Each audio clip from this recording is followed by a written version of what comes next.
Kamora mara mitiere nyakura mga juang arwaki ni machiegni.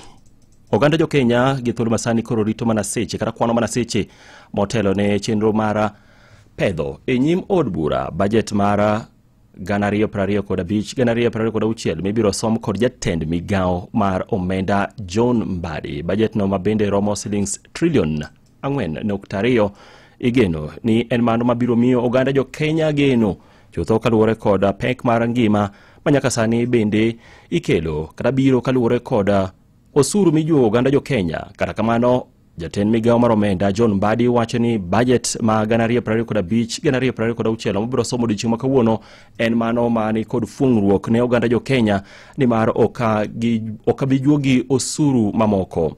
E budget onogo ni kod fuok mar omenda maromo shillings billion 876.1 mabende ibiro bugi kod hola maromo shillings billion 591.9. Hola mibiro kaw mana pacho kaendi ka hola maromo shillings billion 284.2 ibiro kaw kowuok oko mar Kenya. Chudo magope biro mwonyo omenda maromo shillings trillion 1.1.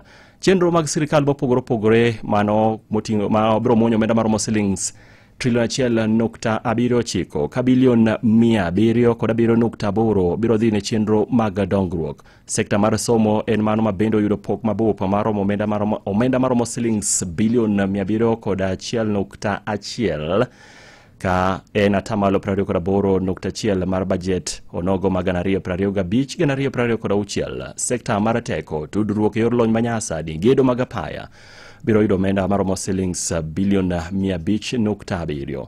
Migao mar arita ni kod omenda maromo shillings bilion 251 ka shillings bilion 136.8 biro keti ne migao no mar thieth, ka shillings bilion 78 biro dhi ne migao mar pur, ka chenro mag jolo ohelni matindo tinde pacho kaendi biro mwonyo omenda maromo shillings bilion 12.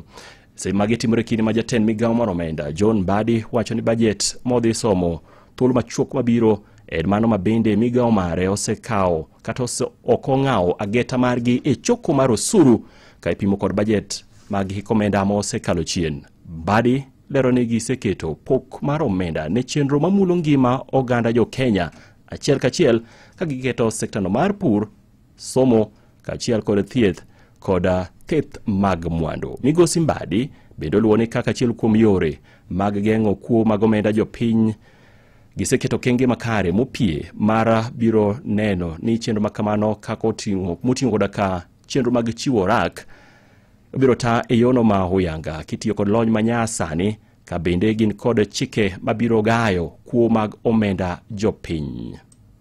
One thing that Kenyans have consistently spoken to is that we are collecting reasonable revenue, but there is pilferage and there is wastage of public resources. So my attention in the last almost 1 year has been targeted at reforms, bringing reforms, policy reforms, reforms in procurement, reforms in asset management, reforms in pension management, reforms in human resource management, reforms in budgeting process, and reforms in revenue collection. All these combined going forward will help put this country in a path where we use our resources effectively and efficiently, and there will be value for money. That to me is my focus.